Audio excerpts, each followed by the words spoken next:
typically the problem arises where people either start off with a program for one chip, typically maybe a pocket money project or something like that, and it's on such and such a chip, and they want to extend it.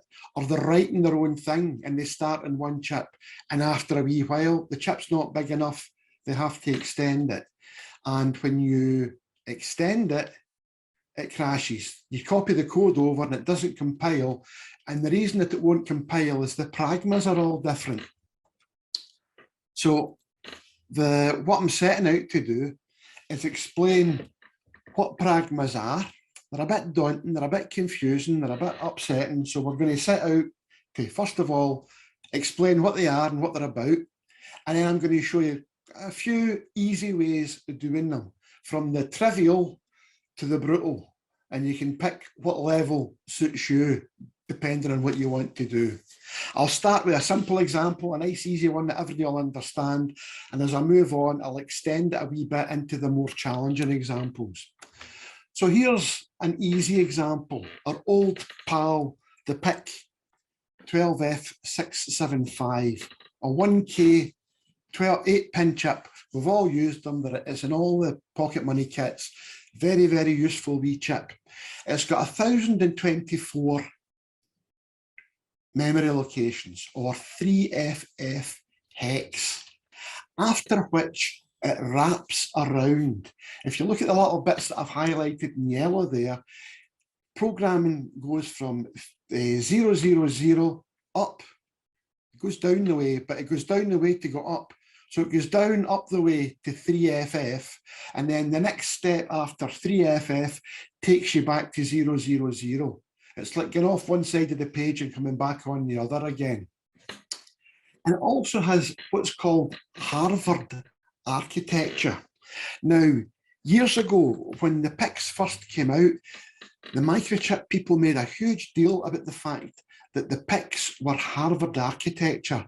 And I'm going to go into that in a wee bit of detail because it's important to explain where the PRAGMAs come in. So it sounds like I'm going off piste here for a minute, but I'm not really. It's part of the explanation. In Harvard architecture, you have two bits of memory. You have the program memory and you have the data memory. The other type that's not Harvard architecture is John von Neumann architecture. And in von Neumann architecture, it's all one great big lump. The memory locations start at 000 and go all the way up to whatever it is, FFF. And some of those locations are program, some of those locations are data, some of those locations are hardware. The servo lives on a memory location, and the floppy disk lives in memory locations and all that stuff. But the improvement, they reckoned, from von Neumann architecture to Harvard architecture is we'll have the data memory, that's got the memory that we can read and write to, and the hardware that we can read and write to will be entirely separate from the programming memory. When the program lives in the program memory, and the data, the numbers that we're working on and changing, and the hardware that we're working on and changing, all lives in a separate block of memory. Now this means that the program can act on the data, but it can't act on the programming memory, which means that a program can't overwrite itself. So you can't make a program that accidentally deletes itself or goes to the wrong place in itself and puts data there and destroys the program, which is a good thing if you're learning to program. It's a good thing if your programming's not that sophisticated. But for example, it stops bootloaders. There's lots of interesting, shall we say, side effects to this. And in this PIC, this simple wee 8-pin PIC, the program memory is 14 bits wide. All the program instructions are 14 bits, but the data that they're working on, all the GPIOs and the tri-stating registers and the A to D converters and the EEPROMs and all that, they're all 8 bits wide. And people don't even notice that. That's how absorbed into the way we think that this model has become. Now, sticking with our 675, there are these configuration bits. That's where the PRAGMAs live. But because of the Harvard architecture, the configuration bits are 14 bits wide, but they don't live in the memory space. They live, remember the memory space I said earlier goes from 000 up to 3FF or 1023. The configuration bits live at 2007, which is 8199 in decimal. So location 8199, you can't get anywhere near in the programming space. And the programming space can put stuff into the data space, but it can't put stuff into this because this is in the programming space. It's a 14-bit register. And that's where all of these configuration bits live. Right, 14 bits high up in memory. So in order to do this, if you look at the configuration bits, it's things like, is master clear enabled? Is the timer enabled at power up? Is the watchdog working? The oscillator selection, is it internal, external oscillator? Are we protecting the, it's all the stuff that the PRAGMAs is about, are all in this configuration bit. And this configuration word lives in a place in memory that we can't normally get to. However, all is not lost. You're going to be programming this with an IDE. And the IDEs have all, although you've never really noticed them before, but they've all got a thing to let you set the configuration bits. There's the old MPLAB V8 IDE, and there's a ticky box there for, do you want to set the configuration bits in code? And if you untick that, you can just set the configuration bits by clicking in the IDE. The modern MPLAB, there's manually select memories and ranges, and the first one it lets you click or unclick is the configuration memory again. So again, you can go in there and manually select what these settings are. And if you do that, you don't need PRAGMAs. There's PICKit 2. There's also PICKit 3, PICKit Plus, PICKit Minus. We'll maybe mention PICKit Minus recently. I've discovered that there's a free version of this called PICKit Minus that includes all the modern chips, and we'll talk about that some other time. But if you go to the PICKit programmer like that, you've probably never noticed it, but at the top right, there's a little thing called configuration. It's a wee link, and if you click on that link, it pops up a thing that lets you actually set or unset the individual bits in the configuration word. Now, it's not clever enough to know what bits are to do with power on reset and what bits to do with the oscillator selection and what bits are to do with everything. It just knows that there's 8 bits there that you're allowed to change for this chip. So you've got to go and look up somewhere which of those 8 bits you want to set. But once you've set them, they can stay set. There's a typical wee program. That's in Jal Edit. And it's got half a dozen PRAGMAs. Now, when I actually compile that program, it produces a hex file. And there's what the hex file looks like. Now, it turns out that the hex file, it's been like that since about 1975, I think, the hex format. And it's very well defined, but it looks a bit difficult to get into. It's really not that. If you go and look at the Wikipedia page on the hex file format, it looks like this. The colon is to say this is the start of a line. And then the next 2, you see it where it says 10, 10, 10, 10 down it. That's how many bytes are in this line. And then what address it starts at. So if I ignore the colon and the 10, the next 4 lines there are the addresses. So I'm going to go back to this program, and I'm going to comment out the pragmas, with the exception of the target clock pragma. What a pragma does is it tells the compiler, this is something you have to know. And there's two things, two sets of pragmas. There's the configuration for the compiler pragmas, and there's the configuration of the chip pragmas. The compiler has to know that this machine is going to run at 4 megahertz, because if you look just below it, there's delays included. And if the compiler is going to make those delays work, it needs to know how fast the chip's going in order to put in the appropriate amount of steps to make the delay happen. So I can't get past using the pragma target clock for the frequency. I need to know the chip frequency so that my delays will operate properly. But the rest of them, about oscillators and watchdog timers and master clears and brownouts and all that good stuff, I can forget all those. I can simply comment them out. And if I comment them out, I get that slightly different hex file. Now, I've also included the previous hex file. And if you look, there's an extra line near the bottom. See it? With a high address. And that's the line that goes to the high address and programs the configuration bits. And that's the difference that those pragmas made. So I can simply go in there and delete the pragma line.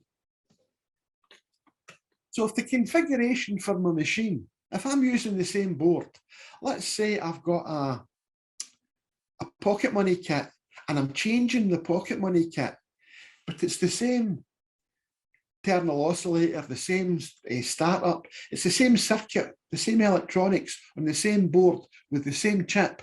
I don't need the pragmas. I don't want to change the configuration of the chip. So I can simply comment out the pragmas. They're already done. The chip's already set up. And so I don't need to reconfigure it every time. Yep, the only exception being that delay. And if the configuration isn't set up, it's a new chip, it's a chip that's come out the tube and it's going into the board, I need to set up the configuration the first time. But the first time, all I need to do is go into my IDE and click on them there, and then make sure the IDE tells the compiler not to bother with the configuration bits. I do the configuration manually, and then when I program it, the programmer will do the configuration. And when it compiles and runs that, that'll ignore the configuration, and I'm back to solution number one, whereby the configuration bits remain unchanged. So that's the two easiest ways with the pragmas, which is simply don't do them, leave them alone, comment them out, forget about them. Next, you're using Jal. So you've got the Jal examples. Look at, there's my Jal examples directory, 8,300 of the things. Jal comes typically with about 2,000 of them. By the rules of the group that are making Jal lib, they put blink.jal for every chip. Every chip that there's a Jal support for, there's a blink.jal in there. And that includes the pragmas. And most of the chips, there's two blink.jals in there. A blink with an external crystal oscillator and a blink with an internal oscillator.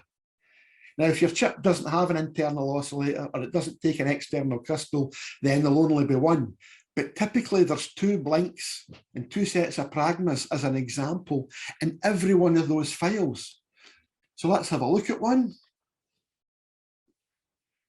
We've moved on up a bit to the 18313, and there's a set of typical target clock is set. That's a compiler pragma, 20 megahertz.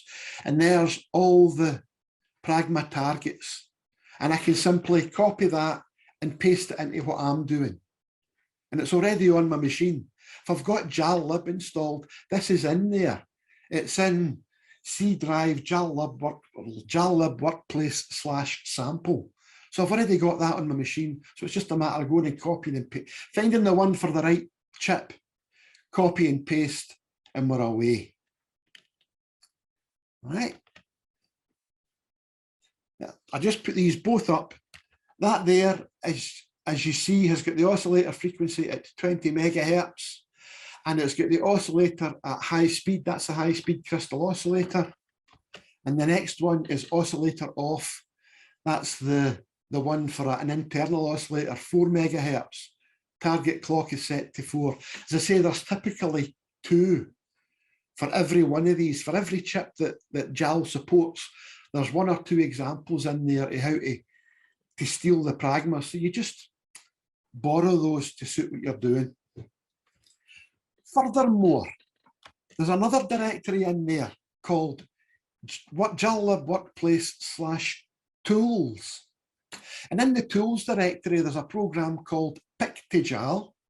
And if you have Python installed on your PC, and if you haven't got Python installed in your PC, send me your email and I'll come round and give you a dope slap, because you need to have Python installed in your PC.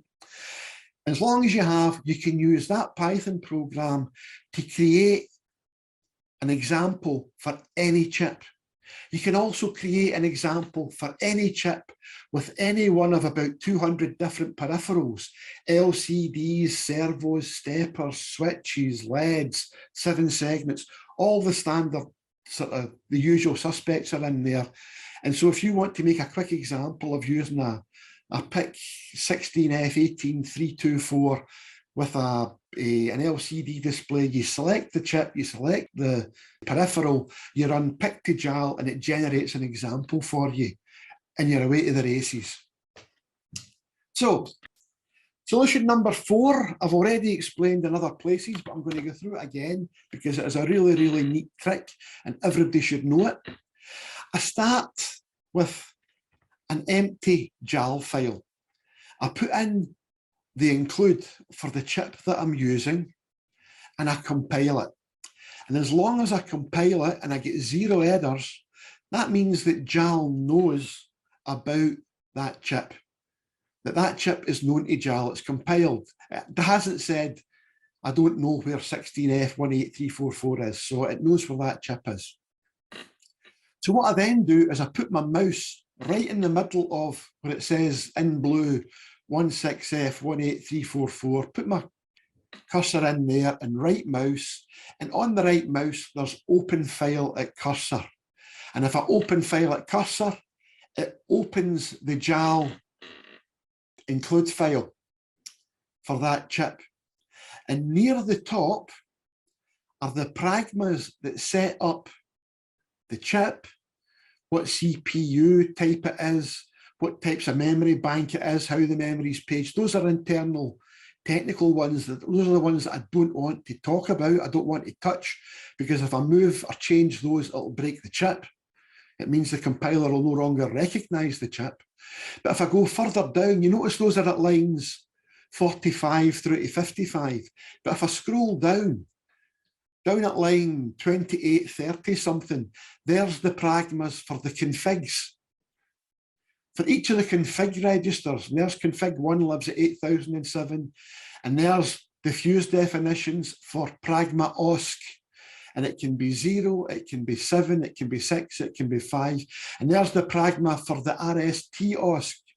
It can be 70, 60, 40, and so it goes. And down there are all the compiler PRAGMAs that I'm ever likely to need. It's all the compiler PRAGMAs that the compiler understands. And so I can pick them up for there, copy them across to my program, and put them in as I need to. Moving swiftly on, I did one of these little videos about a year ago about hard JAL made easy, and this is part of that trick. If you use MPLABX, which is the thing that you use for programming PICs in C, you don't have to know how to program in C, But if you open up that, install it, install the compiler, open it up, start a brand new project, bring in a thing called MCC, Microchip Chip Configurator, set your system up, and then there's a magic button called generate, and that will actually generate the pragmas for you. And you have to cut and paste it back across to your Jal project. There's some very, very light translation needed. I will show you by working an example here. I'll start with my MPLABX. I'll open it up. I've made something called DCC multiplex, but I haven't written a line of code. I haven't even written a main.c. I've just given the thing a name, because that's what I'm going to call it when I write it in my Jal program. Over to the right there, there's a button called a little sort of shield looking thing. See it with MCC on it. So if I go to the MCC thing and press it, up comes MCC. In the center of the MCC, you'll see the system module. If I select that tab, then below it, you can see it's set to internal oscillator, 4 megahertz. I go in there and change it to what I want it to be. So I've changed it to internal oscillator 32 megahertz in this case. And then over to the left, there's a generate button. And when I press generate button, then this stuff appears in the output window at the bottom, and it says generation complete. And if I look at the files over to the left, I've got all these files, one of which is device config.c. And if I open up device config.c, there's all my pragmas. Not just the pragmas that I want, but every pragma for that chip, all the configurations as they are now set up. Now, they're written, that's the C version of the pragma. But if I go to the Jal version, you'll see they're not hard to translate between. I've got to get rid of the hashtag at the front. I've got to put the word target in. Let's go back again. I've got to get rid of the word config. I've got to get rid of the equals. But it really isn't hard to convert back and forth between those two. So lastly, solution number 6, and as I said at the top of this is the brutal one. Get yourself to the data sheet or get yourself to the include file. Now the data sheet is definitive. That's what Microchip used to make the chip. They write the data sheet while they're building the chip, and the data sheet gets changed to make sure that the silicon is up to date with the data sheet. You've got to be aware of the errata. Make sure that you've read the most recent version of the data sheet. And if you dig through it, dig into it in huge detail, you will come to the configuration words. There it's there. And they're way up at 8,000 hex, and they're 13 bits wide. And it looks a lot like what I looked at earlier on. But in this case, I'm just looking at this to read what the name of these things are. RSCSTOSC, FEXTOSC, and then the various values. So for example, RSTOSC, which is the reset value of the oscillator, can be X1X, HF int 1, it can be LF int, it can be SOSC, it can be X4X, and each of those are the values. Pragma RSTOSC can equal X4X, or it can equal LF int, or those are the options that are available to that pragma. So I can go in here and dig out the name of the pragma and the possible values and write my pragmas that way. Or when you download the compiler itself, let me just go to the previous, it puts in a whole bunch of include files. And I've left the directory of one of them there as an example. That's where they turned up on my machine. The version of the XC8 compiler version, whatever version you're on, and under a directory called MPLABX, you'll find thousands of ink files. One of those ink files will look like that. And that's at 97% of the way down the file. And that file is nearly 2 megabytes. So you've got to go digging really, really hard into the include file to find this stuff. And there's all the options, all the possible options for the pragmas for that chip. So to summarize, option 1, don't do anything. Assume your chip's already configured.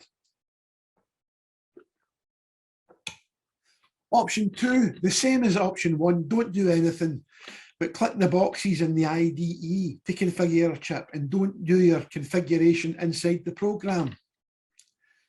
Option 3, steal from the examples. Option 4, steal from the include file. Option 5, steal from MCC. And finally, option 6, go and get the include file and go and look it up and do it for yourself. That's the hard way. Unfortunately, people tend to think they have to go straight to option 6, when options 1, 2, 3, and 4 are usually much, much easier. That's it. That's all. I'm done. Any questions?